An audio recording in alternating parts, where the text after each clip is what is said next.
Muy buenos días a toda la audiencia de Puro Periodismo.com en San José, Costa Rica. Les saluda Edgar Fonseca, editor, en una nueva transmisión de entrevistas y conversaciones con protagonistas del acontecer nacional e internacional, con informaciones, los hechos que se están produciendo tanto en el país como en el exterior.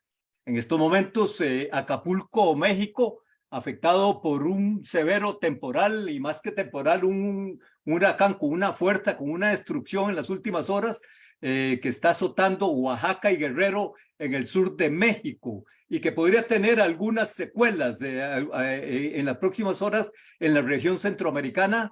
Entre otras informaciones, no se define en Estados Unidos el liderazgo de la Cámara de Representantes en algo prácticamente inusual, muy del trópico, de las propias Banana Republic que se criticaban desde los Estados Unidos en el atascamiento de la designación del líder de la Cámara de Representantes de Estados Unidos.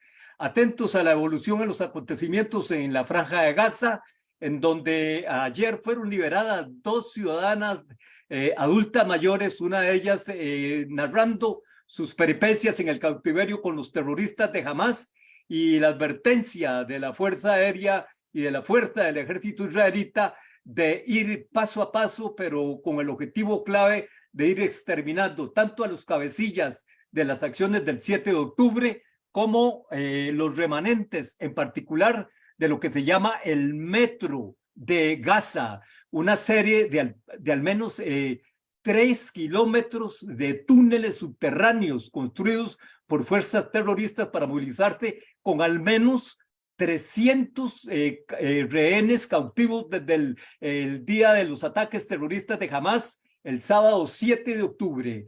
Estas informaciones de carácter internacional ustedes las pueden seguir en nuestro sitio puroperiodismo.com y por supuesto las informaciones nacionales de lo más relevante en las últimas horas. El gobierno revoca la decisión de exigir visa a los ciudadanos hondureños, adoptada una decisión intempestivamente tanto por el presidente Chávez como por el ministro de Seguridad Mario Zamora, con propósitos alegados de razones de seguridad ante la necesidad de filtrar más la posible presencia en Costa Rica de maras hondureñas.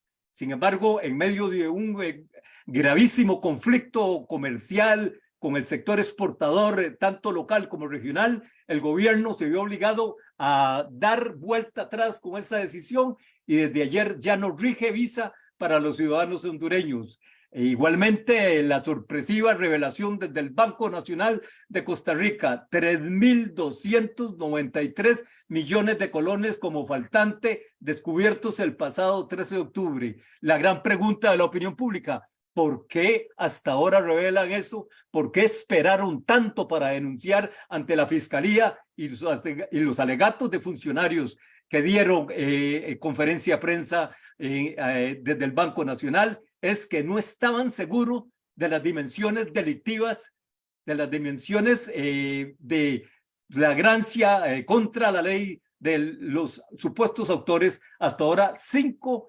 sospechosos funcionarios de alto nivel que están siendo sancionados, suspendidos, sin que haya intervenido el Ministerio Público directamente en el caso. Estas y otras informaciones usted las puede seguir de inmediato desde puroperiodismo.com.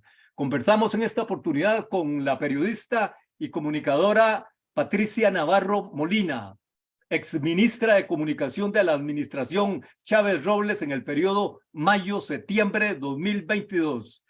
Patricia salió del gobierno, creo que fue una de las primeras bajas a nivel ministerial, y en el neurálgico puesto del Ministerio de Comunicación, ella salió abruptamente, primero mediante un pedido de renuncia que le hicieron la noche del 1 de septiembre 2022. Luego, al rechazar esa idea, esa propuesta, al entrar en discrepancia con la jerarquía presidencial, la carta de despido que le hicieron el 2 de septiembre de 2022. Usted esperó, Patricia, prácticamente un año para referirse a y otros acontecimientos de su paso por Casa Presidencial en el Ministerio de Comunicación. Y más recientemente, el pasado lunes, usted hizo manifestaciones que han tenido gran repercusión pública sobre el supuesto uso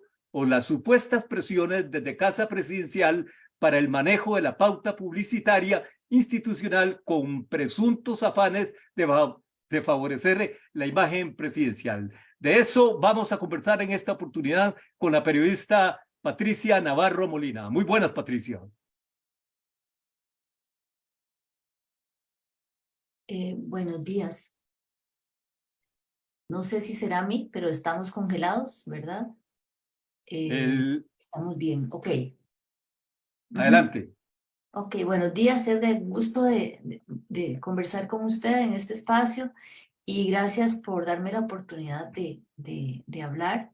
Sí, ciertamente a mí se me pide la renuncia a las 10 de la noche del 1 de septiembre y yo pues creía que no había hecho ni cometido ningún delito, ni mucho menos, ni nada que pudiera yo por qué presentar mi renuncia, pero sí clara que el presidente sí quería despedirme como mi jefe inmediato lo hiciera, cosa que le dije al jefe de despacho que me destituyera, que ellos estaban en derecho de hacerlo, cosa que solicité ese mismo día y la carta se me fue entregada por la secretaria del presidente el 2 de septiembre del año pasado. ¿Cuáles fueron las razones fundamentales para tomar esa determinación desde Casa Presidencial en el caso suyo? ¿Cuáles fueron las razones puntuales que le dieron, aparte de haberle pedido inicialmente la salida del despacho de comunicación? Yo creo que fue una serie de lo que dicen hechos desafortunados, ¿verdad? Yo desde el principio tenía claridad de lo que quería hacer, ¿verdad? Y tenía claridad, y al presidente y al jefe de despacho se lo dije, en cuanto a mi forma de conducirme y en las cosas que yo consideraba importantes. No obstante, desde prácticamente la segunda semana, después del 17 de mayo, yo ya estoy reconsiderando irme por una serie de situaciones que me están demostrando que es imposible aconsejar al presidente en cuanto a temas de comunicación, bajarle el tono al discurso violento, bajar el tono a los insultos a la prensa, y se fue desgastando mucho la relación, ¿verdad? Eso fue, yo asumo que fueron muchas situaciones, pero lo que digamos decanta o lo que la gota que derramó el vaso fue lo que sucedió en Limón con un periodista de CR Hoy, a la que las chicas, una periodista y le impide, digamos, hacer tomas al vicepresidente Brunner por el asunto de la campaña y los fondos de campaña, etcétera. Ella le tapa con un folder el teléfono para que el periodista no haga las tomas, él le insulta, le grita, se tira para atrás y golpea a la fotógrafa y ella le dice, no, compañero, así no. Y entonces él se vuelve y golpea su tobillo izquierdo interno, creo, y eso generó enojo en él. Yo me di cuenta de esto hasta el día siguiente porque veníamos de la gira Limón y eso se dio posteriormente al consejo de gobierno que se dio en el gimnasio.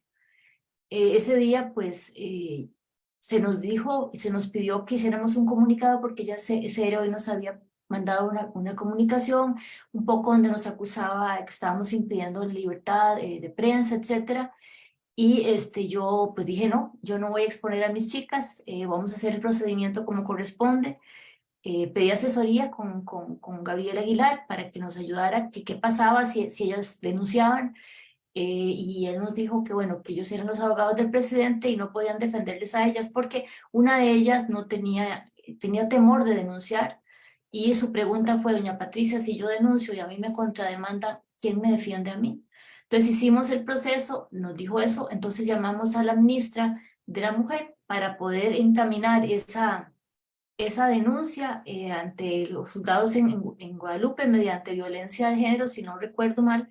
En eso pasamos todo el día. Ellas terminaron como a las 6 de la tarde y cuando yo llego hacemos el comunicado para que el presidente lo revise y Jorge Rodríguez lo tenga. Nos dieron que era como a las 7 por ahí, y cuando llegué Jorge Rodríguez estaba muy bravo y me dijo que estaba harto de que nos retrasáramos, que siempre los medios tenían la narrativa y nosotros no. Y yo le dije, lo siento mucho, pero aquí yo estoy defendiendo a mi equipo, a mi gente, y yo no me iba a prestar a que ellas sufrieran alguna situación hasta que las cosas no estuvieran ya en una denuncia en los juzgados. Me grita y yo ahí pongo y le digo, me vale un carajo la narrativa, aquí el asunto es la integridad de los compañeros de trabajo. Salí muy molesta, en ese momento me exige que le entregue las fotografías de las muchachas. En el momento que están poniendo la denuncia a Yari Gómez, cuando era la dueña de Extra, y yo me niego, pero al fin de cuentas se le mandan. Yo a ella le escribo, yo no sé si en ese ínterin donde yo me estoy negando, etcétera, hubo alguna comunicación de doña Yari con el presidente. La cuestión es que a las 10 de la noche se me pide la renuncia. Jorge me dijo, el jefe está furioso, quiere tu renuncia, y le dije, ¿por qué voy a renunciar? Yo no he hecho nada malo. Y me dice, es que la salida elegante, le digo, para mí no es elegante, tal vez para ustedes porque ustedes no tendrían que dar explicaciones, pero yo prefiero que me despidan y que me destituyan como la salida que yo considero que es la más justa. Incluso ese día, muy tarde, le envié al presidente un mensaje donde le digo que yo entiendo que tal vez no cumplí las expectativas de él y que estaba en todo su derecho como mi jefe inmediato de despedirme. Ese mensaje nunca me respondió. Ni siquiera ninguno de los dos me entregaron la carta de despido. Entonces creo que fue una serie de hechos, pero yo ya desde agosto de hecho quería renunciar por una serie de situaciones, sobre todo el trato con la prensa, la injerencia a veces incluso en los comunicados que don Rodrigo a veces nos lo destrozaban, nunca le parecían. Lo que pasó el 17 de mayo con el video no entendemos, ¿verdad? Y una serie de situaciones que a mí me tenían sumamente preocupada e incómoda, ya ni siquiera por la imagen del presidente, que tratamos de cuidársela, porque esa era parte de la responsabilidad de un ministro de comunicación, ¿verdad? La imagen del gobierno, etcétera, pero sobre todo eh, como periodista que soy, como periodista que cree en la ética, en los principios y que por 30 años casi ha sido profesora universitaria, fomentando la ética y el trabajo transparente en los medios de comunicación. Entonces, fue una situación que se dio y bueno, yo creo que fueron una serie de cosas, porque también sucedió con la pauta, es decir, yo no estaba dispuesta a cometer delitos exigiendo, poniendo lineamientos sobre cómo distribuir pauta, etcétera. Entonces, creo que yo no servía a los propósitos del señor presidente, incluso varias veces me dijo que yo era muy diplomática, muy suavecita, que tenía que ser más fuerte, más ruda. Y yo le dije, no, yo no voy a ser una ministra reactiva, mi principio de comunicación para la paz, no nos vamos a desgastar peleando con los medios, pero bueno, fue una cosa que nunca fue escuchada. Nosotros desde que llegamos, y mucha de la gente que yo llevé al ministerio es gente joven, que tuve como estudiantes, que los conocía, con el principio de informar lo que estaba haciendo la Presidencia de la República, un periodismo de qué, cómo, cuándo, dónde y por qué, no hacer campaña ni propaganda al presidente, sino informar a la sociedad sobre lo que se estaba haciendo en el gobierno. Usted, Patricia, fue parte de una etapa inicial en la administración Chávez Robles, en lo que el país percibió como el despegue ya a nivel presidencial, a nivel de gestión presidencial, de una campaña de fuertísimo ataque desde Casa Presidencial, encabezada por el propio presidente, a los medios de comunicación. Usted fue parte en esos 4 meses, usted vivió el ir y venir, el teje y maneje de las decisiones, de las medidas que se iban adoptando, de los anuncios que se iban haciendo y bueno, ¿qué fue lo que usted sintió o palpó en ese periodo de cara a esta campaña de la cual el país fue testigo? Bueno, en tiempos de campaña, bueno, yo no voté por el presidente, lo adversé mucho por toda la situación que se dio en el Banco Mundial. Me llamaron, me invitaron a participar y yo lo acepté como una forma de servir al país y también como una forma de poner en práctica la comunicación para la paz, a partir también de lo que Mary Munive y el doctor Brunner me dicen sobre la preocupación que ellos tenían por el manejo, digamos, tanta violencia que se dio en el discurso y los ataques a la prensa, y ellos querían bajarle el tono a eso. Desde ahí yo, pues fue lo que dije cuando me entrevistaron, que de hecho yo no sabía que iba como ministra. La idea era que estuviera en el equipo que hacía los discursos y me dijeron que podría hacer eso o podría ser ministra, cosa que a mí pues me sorprendió porque yo nunca había sido funcionaria pública, salvo en el tecnológico que trabajé un año, pero tampoco tenía, digamos, la aspiración de ser ministra de comunicación. Mi Eh, único objetivo era pues servir al país donde mejor se pudiera. Repito, Patricia, a usted le corresponde ser parte de la primera etapa de gestión del gobierno en donde el país es testigo de una evidente estrategia de ataque a medios de comunicación disidentes o críticos de la gestión gubernamental. En esos 4 meses, usted fue parte del equipo de comunicación, de la estrategia de comunicación del gobierno. Es decir, ¿qué es lo que usted palpó, sintió, vivió de cara a la relación de Casa Presidencial con los medios a los cuales se estaba atacando? Nosotros preparábamos las conferencias de prensa, le hacíamos los talking points, los bullets, los guiones en el caso que se necesitaran. De hecho, la estructura que existe ahora de tener los ministros detrás del presidente fue para evitar que el presidente cometiera errores a la hora de dar algunas manifestaciones por el desconocimiento tal vez del procedimiento, de la ley, etcétera, y que tuviera a mano la posibilidad de consultar con los expertos, ministros que él mismo nombró. En cuanto a la relación con la prensa, nosotros nunca estuvimos de acuerdo, ni tampoco desde el ministerio se gestó nada parecido. Una de las cosas que siempre nosotros decíamos es que él se salía del guión y nosotros pues nos preocupábamos mucho porque sabíamos que eso iba después a explotar en la cara del ministerio, en la cara nuestra, porque venían las consultas de prensa y era un trabajo muy difícil realmente. Y por más que se le aconsejó y se le decía, pues él difícilmente se deja aconsejar en ese sentido. De, Entonces, de, es- de esos momentos, pareciera que usted entró en discrepancia con algunas de las figuras de Casa Presidencial y por ahí finalmente usted dice, hay una serie de hechos que se van uniendo, atando hasta llegar al momento en que le piden la renuncia, su salida y usted pues lo que demanda es la carta de despido. Es decir, ¿a qué atribuye esos roces usted, Patricia? bueno, yo por lo menos en el seno de los ministerios y con los ministros, la mayoría de los ministros estaban preocupados por el tono del presidente. Incluso en algún momento se me pidió que gestionara una reunión de varios de ellos con don Rodrigo porque eso los estaba afectando a nivel de relación con medios. Esa reunión nunca se dio. Algunos ministros, yo diría particularmente una ministra, pues le gustaba ese tono, ¿verdad? De discusión y de insulto a la prensa, pero lo que nosotros percibíamos era la necesidad de ese cambio y se lo hicimos ver al presidente muchas veces. De hecho, todo el Ministerio de Comunicación, todos los periodistas que estábamos, nuestra preocupación era siempre esa, cómo hacerlo para convencerlo para eso. En algún momento, incluso la vicepresidenta me acusa que yo no estoy haciendo mi trabajo porque el discurso sigue. Y yo le hice ver a ella que yo, por más que trataba de aconsejar al presidente, pues él hacía lo que él quería. Yo llegué a un punto en que le decía a don Rodrigo, este es mi consejo, pero usted es el presidente, haga lo que quiera. A ese nivel, digamos, llegó ya el deterioro de la relación con él.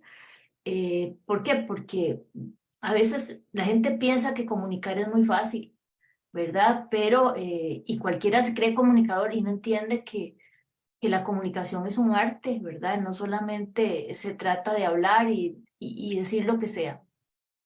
Usted dice que el presidente en algunos momentos en ese periodo de apenas 4 meses que usted participó en la gestión inicial de la administración Chávez Robles, le decía que de su puesto usted era, entre comillas, suavecita o muy diplomática para referirse a qué tipo de relaciones. A que yo no era agresiva con la prensa, ¿verdad? A que yo no salía a responder a la prensa, a mi forma realmente de ser. Yo soy una persona respetuosa, con ética, con principios. Yo no soy una persona que le gusta pelearse con la prensa, ni creo que sea necesario. Yo le dije varias veces a él, yo vengo de la prensa, y cuando hablaba de prensa canalla, nosotros le dijimos en algunas ocasiones, nosotros entonces también somos canallas porque todos somos periodistas. Entonces, sí había mucha molestia de parte de los periodistas y de todo el equipo del Ministerio de Comunicación sobre esta situación que se da. Yo Eh, Adelante. creo que tal vez él esperaba una mujer agresiva, no sé, alguien con un carácter diferente, o que tuviera ese discurso violento, y yo no tengo esa tónica, y creo que esa no es la forma correcta de ejercer la comunicación. Desde su perspectiva, Patricia, y pasado el tiempo, pasado el agua debajo del puente después de su permanencia y abrupta salida de casa presidencial, ¿a qué atribuye usted ese discurso tan violento, esa estrategia de tanta severidad en la relación con algunos medios en particular? Yo creo que mucho de eso viene alimentado por Pilar Cisneros, ¿verdad? Yo no entiendo la posición de Pilar, que estuvo en La Nación, fue compañera nuestra. Ese odio por La Nación y por Canal 7, que le dieron de comer y le dieron su reconocimiento. Creo que ahí es el primer elemento que yo creo que está ahí.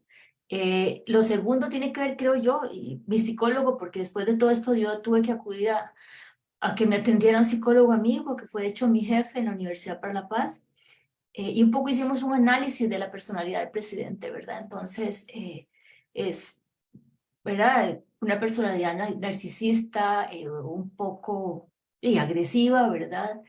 Y una serie de situaciones que ya a nivel, digamos, privado uno analiza con un especialista de la forma de actuar de una persona que tiene esos rasgos de personalidad, ¿verdad? Y ya por lo que yo he escuchado a otras personas, pues él en su cotidianidad desde muy joven tenía esa forma de expresarse, ¿verdad?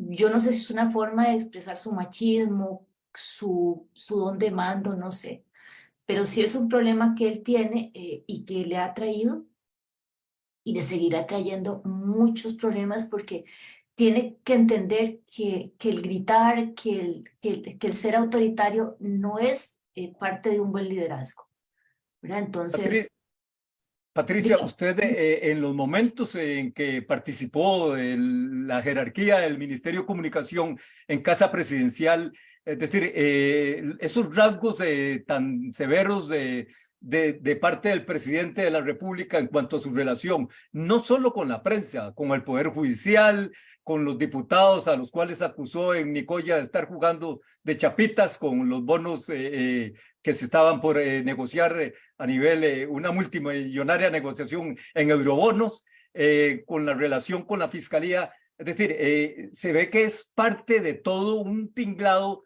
todo un componente en la relación con otros actores políticos institucionales. Es decir, cómo se controlaba, cómo se manejaba o cómo se digería eso desde el ámbito de la comunicación presidencial.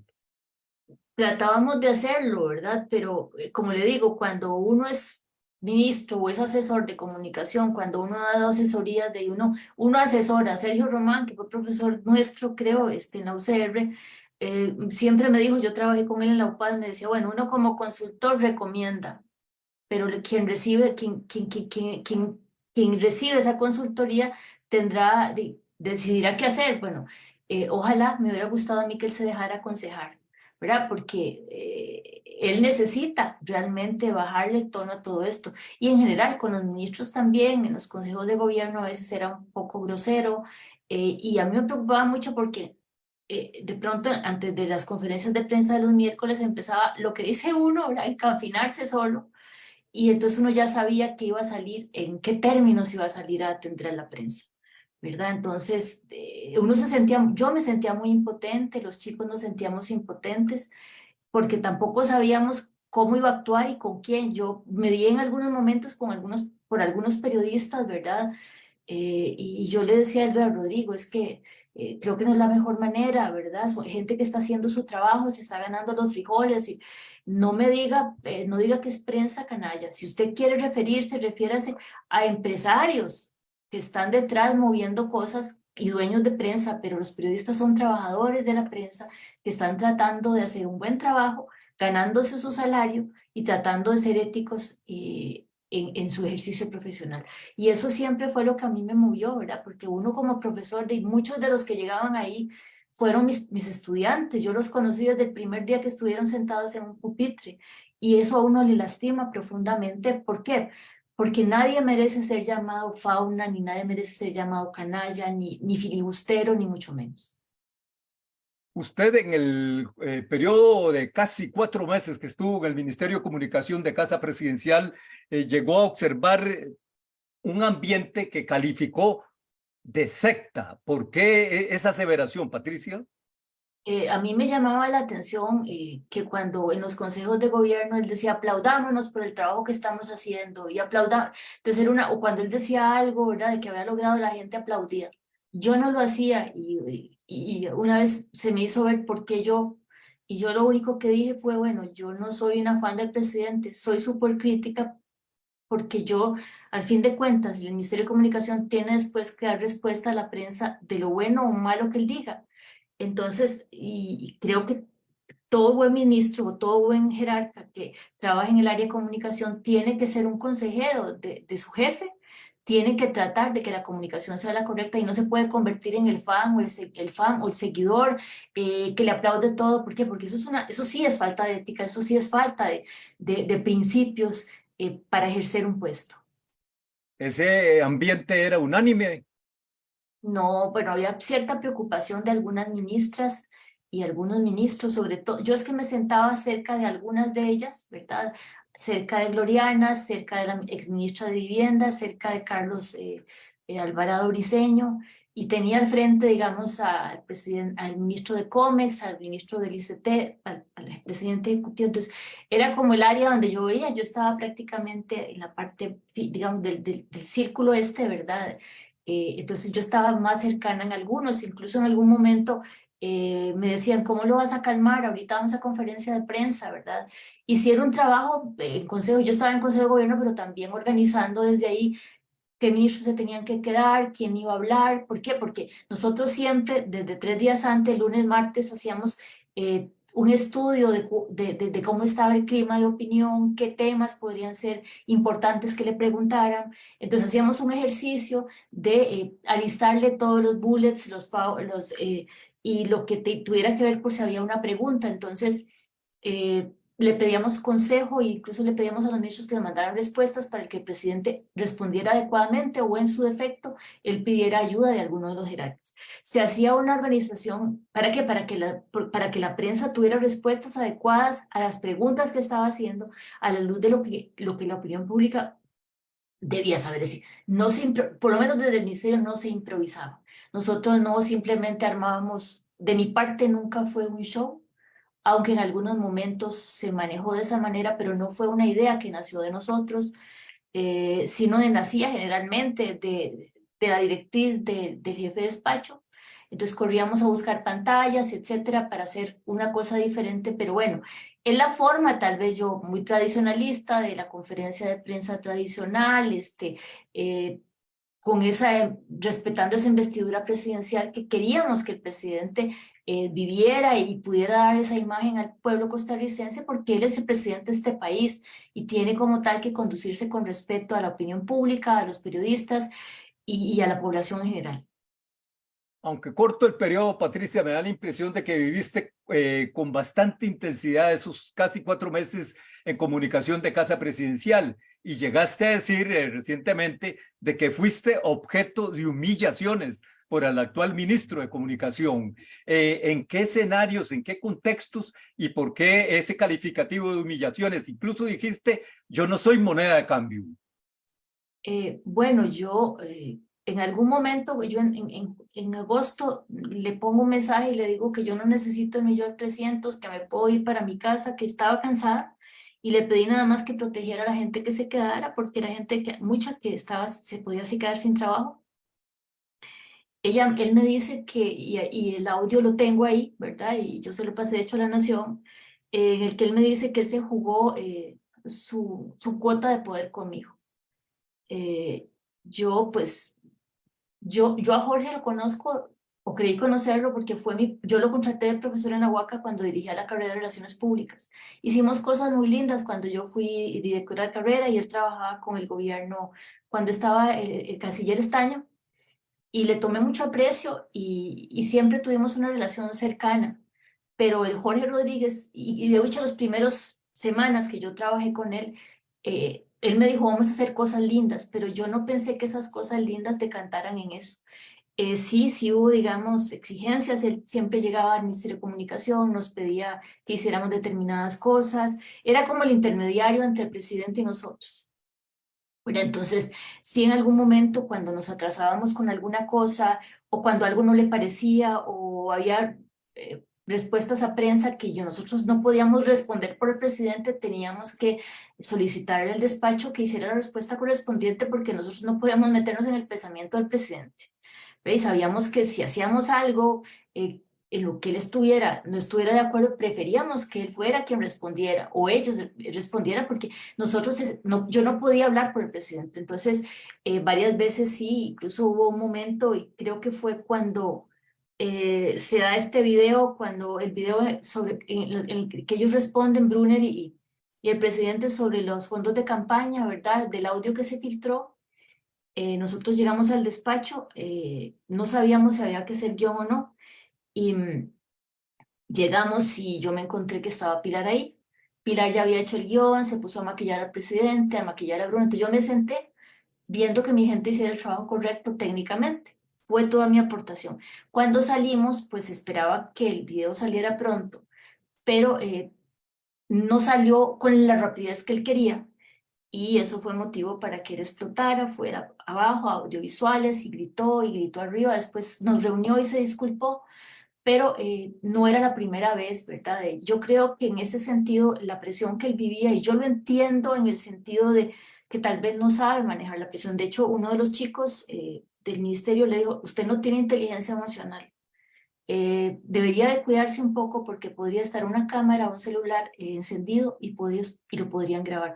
Eso fue lo que le dijo el muchacho como una manera tal vez de alertarlo. Eh, yo le puedo decir una cosa y es tal vez mi gran error. Yo aguanté muchas cosas por el aprecio que le tenía, por la relación que hemos tenido. Yo soy muy respetuosa y uno cuando es una persona respetuosa y una persona además de la edad de uno trata de entender a los otros. Y desde mi formación en derechos humanos también, creo que fui muy, no es que me ponga como la Madre Teresa, pero fui, digamos que muy permisiva en algunos aspectos, ¿verdad? Entonces, Pero desde Casa Presidencial dicen que en todas estas manifestaciones recientes que usted ha hecho, usted miente, le exigen ir a la vía judicial e incluso advierten que van a ir a la vía judicial ante las manifestaciones que usted ha hecho. yo nunca puse una denuncia, ni ninguno de los chicos puso una denuncia de acoso. A mí se me acusó de acosar a mi gente, no era cierto, pero en este caso, de hecho, le digo, en la comparecencia el lunes, una de las chicas me dijo, doña Patria, acuérdese de nosotros, diga ante el plenario el acoso de que fuimos objeto. Y yo lo menciono. Y posteriormente he recibido mensajes de algunos chicos que me dicen, gracias por poner en evidencia lo que vivimos. Entonces, a ellos les va a dar miedo, por supuesto. Algunos de los que me escribieron ya no están en el gobierno, fueron los que Jorge Rodríguez despidió. Algunos sin trabajo, otros con trabajo, pero yo no sé si a mí me mandan a la vida judicial ellos me apoyarán o no. Yo lo que tengo son algunos mensajes, pero desafortunadamente yo no hice, no puse una denuncia. ¿Por qué? Porque yo no quería dañar a Jorge Rodríguez Vives, porque yo creía que tal vez conversando podríamos mejorar las cosas, pero no. Incluso cuando yo me voy y me dice, lo lamento mucho, vos sabes que yo no tomé la decisión, me duele porque perdamos la amistad. Y yo le dije, no, no la vamos a perder, ilusamente, ¿verdad? Pero bueno, lo que Jorge diga, porque a mí, y él dice que no, ¿verdad? Él me llamaba madre académica y tengo mensajes donde él me pone madre, sí, pero si él quiere negar lo que lo niegue, yo no tengo por qué negar que lo apreciaba, que todavía lo aprecio realmente, me duele las manifestaciones, pero bueno, yo sé que él está defendiendo su puesto, defendiendo a un presidente, cosa que yo no podría hacer. Yo no podía ir en contra de mis principios por nadie. Yo sé que a mí el presidente no iba a defenderme, yo no iba a permitir ser moneda de cambio o ponerme para que después me dejaran sola. Es que esa no es mi forma de trabajar y mi forma de ser yo. Yo no me vendo, es decir, Edgar, yo trabajé muchos años en La Nación y he trabajado en medios y yo tal vez soy muy incómoda para mucha gente, pero yo tengo un umbral ético bastante fuerte y yo no puedo. De hecho, me enfermé mucho en ese periodo, presión alta, estuve muy mal, y yo que padezco de presión baja, tuve problemas de taquicardias, etcétera, fui incapacitada 2 veces. Una, de hecho, por lo que pasó en Limón, donde él me exige algunas cosas y yo salgo muy afectada. Y cuando salgo a la paramédica, ¿verdad? Me atiende y ese día pues fue antitos de salir. De hecho fue el primero, no, el 31, el último día de la gira. Tuve un encontronazo con él porque él quería me dice, ¿dónde está? Que querían sortear sortear las bolitas, las preguntas, ¿verdad? Como con una cosa de lotería. Yo no recuerdo. Yo nunca estuve de acuerdo y nosotros no queríamos hacerlo. Entonces me dice, es que habíamos quedado para las conferencias de prensa. Le digo, no, esto no es una conferencia, es atención a prensa. Entonces se puso furioso y como él explotaba muy feo y explotaba a veces con gestos, ¿verdad? Y yo me alteré mucho porque ya estaba bastante cansada de esas explosiones de carácter que él tiene y me puse muy mal, ¿verdad? Y ese día no estuve bien. Me pasó con la gira Guanacaste también, la anterior que tuvimos, que me incapacitaron. Es decir, ya yo venía, yo digo que el cuerpo habla, la conciencia manifiesta físicamente cosas y yo ya venía incómoda de vivir una situación que no estaba dentro de lo que yo pretendía hacer, pero sobre todo que no estaba dentro de mis principios y normas de vida y normas de profesión, normas profesionales. Entonces, yo decía, ¿qué estoy haciendo aquí? Yo no debería de estar aquí. Y si tengo que confesarlo, puede ser que me lleven a juicio por esto o que me acusen de algo.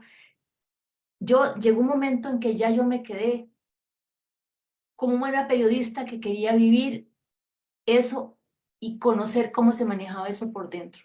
Sí, ya la curiosidad periodística estaba en Patricia Navarro y yo, ¿hasta dónde va a llegar esta gente? Prueba de ello es que yo tengo material que yo tengo guardado y reservado, porque llegó un momento que digo, alguien tiene que hablar de esto, alguien tiene que dar a conocer esto. ¿Por qué? Porque la manera, digamos, yo, Edgar, y lo he hablado con otros directores de prensa, de Casa Presidencial, con exministros, y yo les preguntaba, ¿es que siempre ha sido así? ¿Verdad? ¿Es que siempre se juega estas cosas de esta manera? Y pues me decían que no.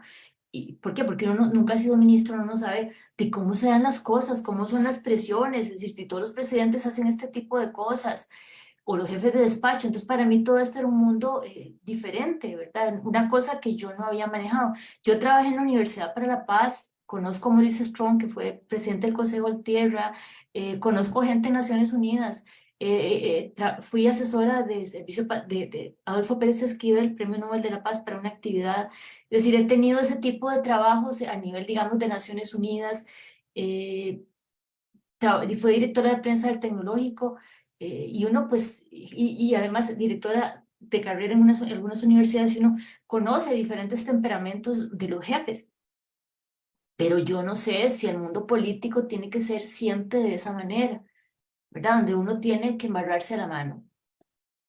Puroperiodismo.com en esta conversación con la periodista Patricia Navarro Molina, ex ministra de Comunicación en la primera etapa de la administración, de la gestión de la administración Chávez Robles, en los primeros 4 meses, mayo, septiembre de 2022. Usted en la Asamblea Legislativa denunció la presión desde Casa Presidencial que sintió en constante desde la jerarquía presidencial para aplicar lo que se denomina democratización de la pauta publicitaria. Usted denunció que eso es más bien un afán de torcer el brazo a algunos medios o comprarlos o supuestamente tenerlos del lado para favorecer la imagen presidencial. ¿Por qué llega a esa conclusión, Patricia? Desde el periodismo social y lo que llamamos ¿verdad? Nosotros, la democratización es realmente poder hacer partícipe a los medios regionales alternativos en todos los procesos de comunicación. Entonces, desde mi perspectiva, cuando hablamos de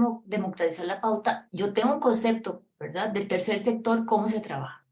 Sin embargo, para ellos, y especialmente del discurso de Federico Cruz Choreco, y del presidente, pues era cortar recursos con el pretexto de que se estaba pagando, y ciertamente se le paga mucho a muchos medios, eso es cierto, que se podría repartir en medios pequeños, pero no se vale porque cuando a mí se me da la orden, y Jorge dice que no la dio, pero desafortunadamente me la dio verbalmente, y yo mando un audio a Cris para que cambie la pauta, bueno, el plan de medios nuestro, se me pide que le dé más dinero a dos medios particularmente. Entonces, y incluso yo en ese plan de medios, el primero que trabajamos, se incluyó a medios pequeños, que nunca, me han comentado que nunca se les dio pauta. Entonces, no se vale. Es decir, si cortar recursos a La Nación, a CR Hoy, a Canal 7, a Canal 6 y a los medios que son prensa crítica, es para sacarse el clavo, creo que eso es lo más inadecuado que puede existir. ¿Verdad? ¿Por qué? Porque la prensa es prensa y estén o no estén a favor del presidente, es decir, no podemos vivir en un mundo en el que todo el mundo alabe la labor del presidente. Y tal vez, pues sí, puede ser que haya cuestionamientos con los que no concuerde el presidente o que tal vez no sean balanceados, pero eso no puede dar pie para que una administración recorte caprichosamente los recursos a los medios de comunicación. ¿Quién impulsó esta estrategia? Viene yo conocí a Federico Cruz el 2 de mayo, que estaba en en casa presidencial, no, en el piso 13 del INC, donde estaba, digamos que todos estábamos ahí trabajando, porque ahí tenía el presidente su oficina mientras hacía el traspaso de poderes, y yo ese día, el 2 de mayo, hablé con Federico y él hablaba de eso, desde la democratización de la pauta. Aparentemente no estábamos los dos hablando de lo mismo. Sí se quería conocer cómo es que estaba distribuida la pauta, claro. ¿Por qué? Porque uno sabe que son fondos públicos, etcétera, etcétera, pero nunca, desde mi perspectiva, para obligar a, por ejemplo, a las autónomas a que manejaran la pauta o los planes de medios de acuerdo a lo que el presidente quería o lo que, ¿verdad? Lo que ellos quisieran. ¿Usted Entonces, recibió órdenes de él? ¿Usted siendo eh, ministra recibió órdenes de él? las órdenes que él me dio fue que pidiera a las oficinas de comunicación y a los jerarcas los planes de medios, porque él quería saber en qué se estaba invirtiendo la plata. De hecho, creo que fue por un periodo, yo no sé, recuerdo si fue 10 años, de hecho, nosotros pedimos la información, ¿verdad? Donde yo le pido a los directores de prensa o los jefes de prensa de cada institución, hablo particularmente con los ministros y con los jerarcas, incluso con Álvaro Ramos, le mando un mensaje donde le digo, don Álvaro, confidencialmente le solicito que si es posible y a usted le parece bien nos mande la información. No quiero que esto se interprete como una forma de intrometerme, pero si es posible y si usted lo considera bien, mándeme la información. Fue cuando, bueno, hoy se publica en La Nación lo que Ciña Fernández nos responde, donde ella dice, bueno, sobre la autonomía de las autónomas, pero eso sí fue algo constante desde el primer día que estuvimos ahí, y cada martes yo me tenía que reunir, o creo que como en junio empezamos a reuniones cada martes, donde él pedía cómo íbamos, y yo le daba la información que yo tenía, la de los ministerios, con quienes yo sí podía preguntar directamente, y decían, bueno, de todos modos nadie tenía plata, porque con lo de la pandemia y todo esto, ¿verdad?, se recortaron los fondos, pero alguna gente de las autónomas pasó información. Pero yo no insistí ni tampoco presioné. ¿Por qué? Porque yo no puedo hacerlo, porque eso no es legal, porque yo no tengo la potestad para eso, porque yo respeto y entiendo la autonomía. ¿Usted recibió órdenes de Federico Cruz siendo ministra? No, él me dijo que, bueno, que a él le habían ofrecido el puesto, pero que no lo aceptó, pero para eso estaba yo, para ayudar la cara y él hacer el trabajo por detrás, que yo aguantaba las balas. Eso fue la primera semana de mayo. Yo no estaba sola, estaba con otra persona de mi equipo, y nosotros le seguimos la corriente porque creímos que estaba bloqueando, porque Federico es muy particular en sus cosas. Y yo insistí muchas veces, yo no entendía, y de hecho en el plenario, bueno, en la comisión me dice Acuña que por qué no denuncié. Si Acuña estaba en la comisión de traspaso, Federico Cruz estaba en la comisión de traspaso, Pilar y Ada fueron las primeras que debieron de haber denunciado porque ellas conocen quién es Federico Cruz y trabajaron con él antes. ¿Verdad? Llegaba al ministerio, hablaba, en algún momento me dijo lo del BCI, yo no sabía en qué condiciones estaban en casa presidencial. Yo muchas veces pregunté, porque, y se lo dije, yo no te contraté, yo no sé con quién te está pagando, porque de hecho él hizo el libro de marca, hizo varias cosas, que eso estuvo listo prácticamente en la primera semana, y creo que para el traspaso ya había algo de este logo que había antes, que yo le digo que es como una cebolla, es el alba, ¿verdad? Eso estaba ahí. Entonces, de hecho, ese estuvo para el traspaso de poderes. Entonces, yo la verdad nunca, él no se metía directamente, pero siempre llegaba a la oficina, es que vengo de hablar con Rodrigo, y uno no sabe si es bloquear o no lo es, pero al fin de cuentas, aparentemente sí, tenía una relación cercana y muy directa con don Rodrigo. Yo varias veces le dije a don Rodrigo y les dije a ellos, yo no sé en qué calidad está él, y a don Rodrigo un día se lo dije cuando los periodistas empezaron a preguntar que qué hacía Choreco ahí, que si había una Ministerio de Comunicación paralela. Yo le dije a don Rodrigo, ese es un problema, esto hay que aclararlo, yo no sé cuál es el papel de Federico, yo no voy a prestarme a nada incorrecto ni ilegal, esto no le va, no, le va a afectar mucho a usted, así es que esto tiene que estar claro. Me dice, no se preocupe, doña Patricia, esto va a ser transparente y usted va a estar al tanto de todo. Esa fue la promesa, perdón, la promesa que él me hizo. Incluso cuando yo vi que las cosas seguían, pues traté de que lo sacaran, y pensé en algún momento, cuando el presidente creo que estaba en República Dominicana, que ya no iba a interferir más, pero no era así. Pero entonces sí, sí es una relación muy extraña. Yo todavía sigo sin entender el papel de él, cómo se financiaba, cómo le pagaban, porque el ministerio nunca hubo un 5 para él, ni nosotros recibimos tampoco plata de ellos para nada. La persistencia que usted ha dicho, incluso en la comparecencia ante la Asamblea Legislativa del presidente en la reunión de los martes en cuanto a demandar el conteo, el registro, la pauta publicitaria institucional, ¿a qué le atribuye? Él quería, ¿cómo decirle? Él lo que quería era manejar la pauta o dar líneas de la pauta. Con que sí estaba muy molesto, por ejemplo, el Banco Central, que PANI, que la Junta, no recuerdo quiénes más, que tenían, nosotros lo llamamos, yo los llamo los primos ricos, ¿verdad? El ICE, el INS, y que tienen mucho dinero para pagar en medios, y él se molestaba mucho porque La Nación y los grandes medios recibían una pauta muy grande, ¿verdad? Entonces, incluso con el presidente del ICE yo en algún momento hablé, y él me dice, es que doña Patricia, es un asunto también de competencia, me explicó. Entonces le digo, hable usted con don Rodrigo porque yo ya no sé cómo convencerlo. ¿Por qué? Porque no se trata de simplemente, incluso en el caso de Gloriana y en el caso de doña Esmeralda Britton, que ahí tengo algunos mensajes, casi se les estaba exigiendo que suspendieran los contratos, y ellas estaban muy preocupadas por lo que podía surgir en cuanto a demandas. Sí decidían suspender el contrato con los medios. Entonces sí fue una situación muy difícil. Nosotros, para poder acallar su persistencia, hicimos minería de datos. Dos periodistas lo hicieron, dos de ellos trabajaron en Extra, son muy buenos colegas. Y desde SICOP hicimos, y desde diferentes plataformas sacamos información para darle los datos de lo que se había hecho en los periodos anteriores, ¿verdad?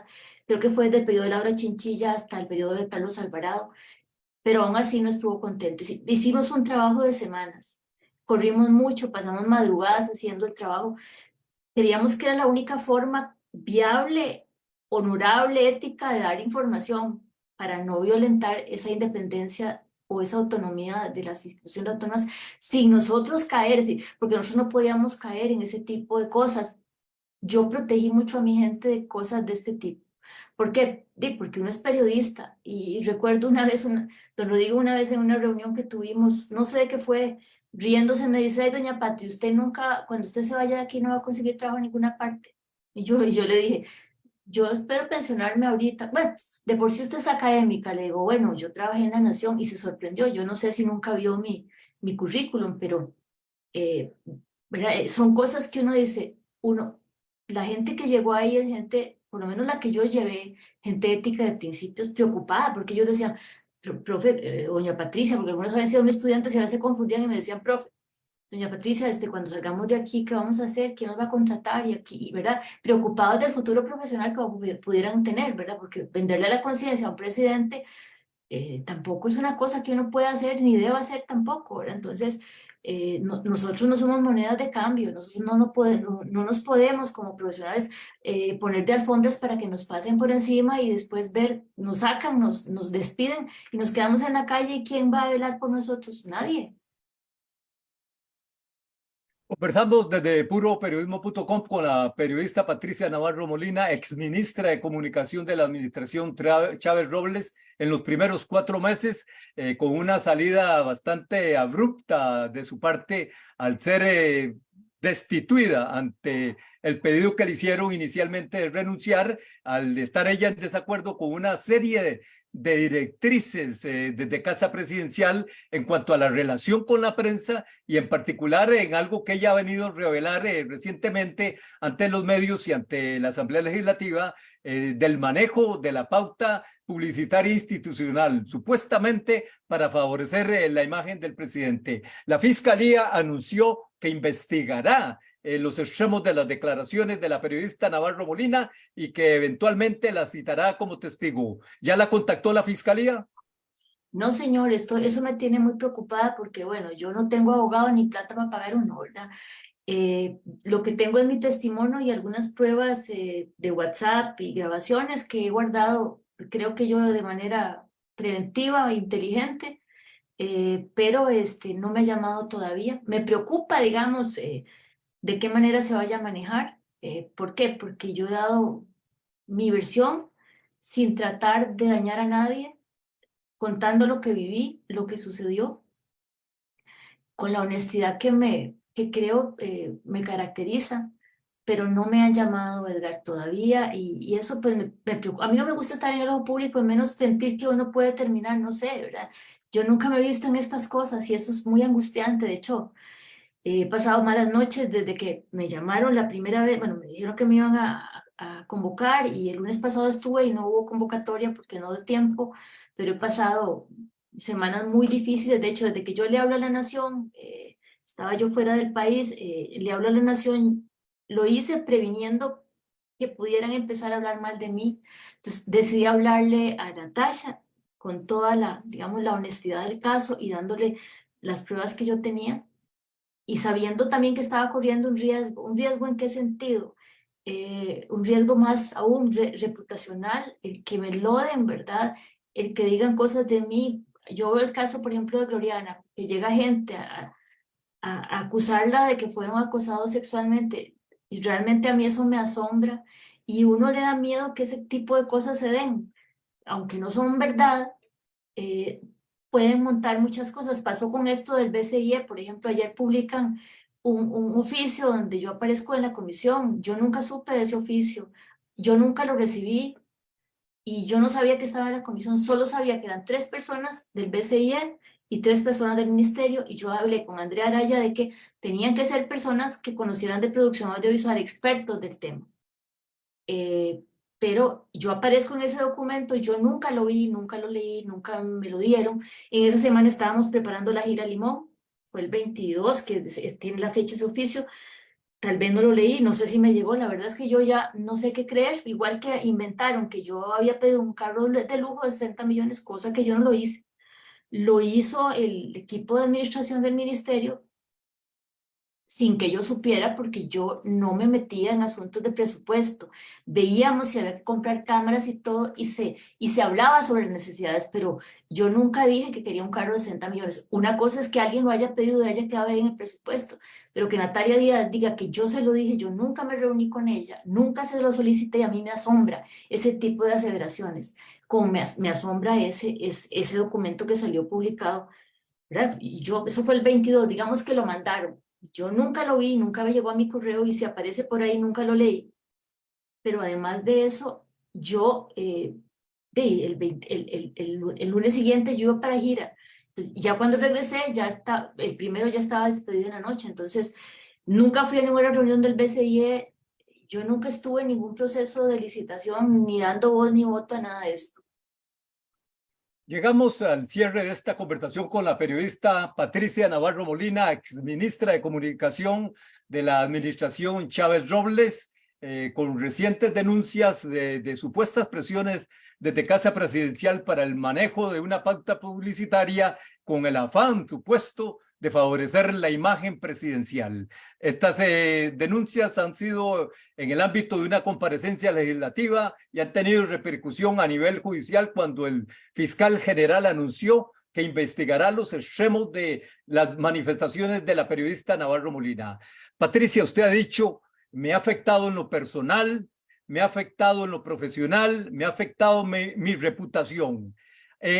Aparte de esto, ¿usted ha recibido llamadas o amenazas de alguna especie por las manifestaciones que ha hecho? No, y espero que no se den. Sí, uno tiene cierto temor, ¿verdad? De que algo suceda, pero yo espero que no. Alguien ayer me decía que estamos en un país democrático, que tengamos fe y esperanza, y sí, algunos diputados me mencionaron, y fue una recomendación que me dio esa persona, que es un académico que yo aprecio mucho, que en cualquier momento que hubiera algún tipo de estas manifestaciones lo denunciara a la comisión. Yo espero que no sea así, ¿verdad? Yo he escuchado algunas historias de jerarcas, ¿verdad? Y temores, porque de hecho podemos ya crear yo digo, un partido político con toda la gente que se ha ido de esta administración. He conversado con algunas exfuncionarias que me han contado y me han dicho, me han mandado por mensajes, sobre todo a partir de lo de ayer, que ellas también vivieron lo mismo. Entonces, uno no sabe realmente qué podría suceder. Yo espero que no sea así. Espero que no haya amenazas, espero que la verdad prive, y que las personas que están diciendo que yo estoy mintiendo, pues también que recapaciten y asuman cuál fue su verdadero papel en esto. ¿Usted siente que no está mintiendo? Yo estoy segura, Edgar, que no estoy mintiendo, ¿Por qué? porque yo viví esos hechos, yo viví todo lo que he relatado, yo no me lo he inventado. Tengo WhatsApp, tengo audios, tengo varias cosas. Y hay cosas en las que no tengo pruebas. Por ejemplo, yo puedo decir, bueno, sí, viví acoso, yo lo viví, y mi gente la vivió. No pusimos una denuncia, ¿cierto? Si gritos, si presiones, si que nos insulten, sobre todo a mi gente, yo sí recibí gritos y yo me quedaba callada. Pero en el caso de, digamos, esa forma de tratarnos, pues yo no sé si ellos van a respaldarme en algún momento cuando sea alguna situación, pero yo no necesito mentir, Edgar. ¿Para qué voy a inventarme cosas que yo no viví? ¿Qué gano yo con inventar? ¿Qué gano yo con estar en el ojo público? ¿Usted cree que para mí es bonito no tener mi vida tranquila como la que tenía cuando era profesora? Cuando yo iba a dar clases tranquila y no estar en el ojo público. Trato de no ver redes sociales, pero la gente me manda cosas. Si usted cree que para una persona es bonito estar en el ojo público, ser insultada, como fui insultada cuando salí de la administración el día 2, que un señor en Heredia me salía a tomarme un café porque estaba en una casa de un familiar, salía a una reunión y me dijo, viaje, hijo de puta, qué mal te fue decir. ¿Usted cree que a uno le gusta estar en el ojo público, ser cuestionado, vivir estas presiones que uno, qué necesidad tiene uno? Yo me arrepiento de todo esto. ¿Por qué? Porque me ha cambiado la vida, porque he pasado mal, porque uno no quiere vivir así. Yo no estoy acostumbrada. Como periodista siempre fui de bajo perfil, siempre fui una periodista responsable, honorable.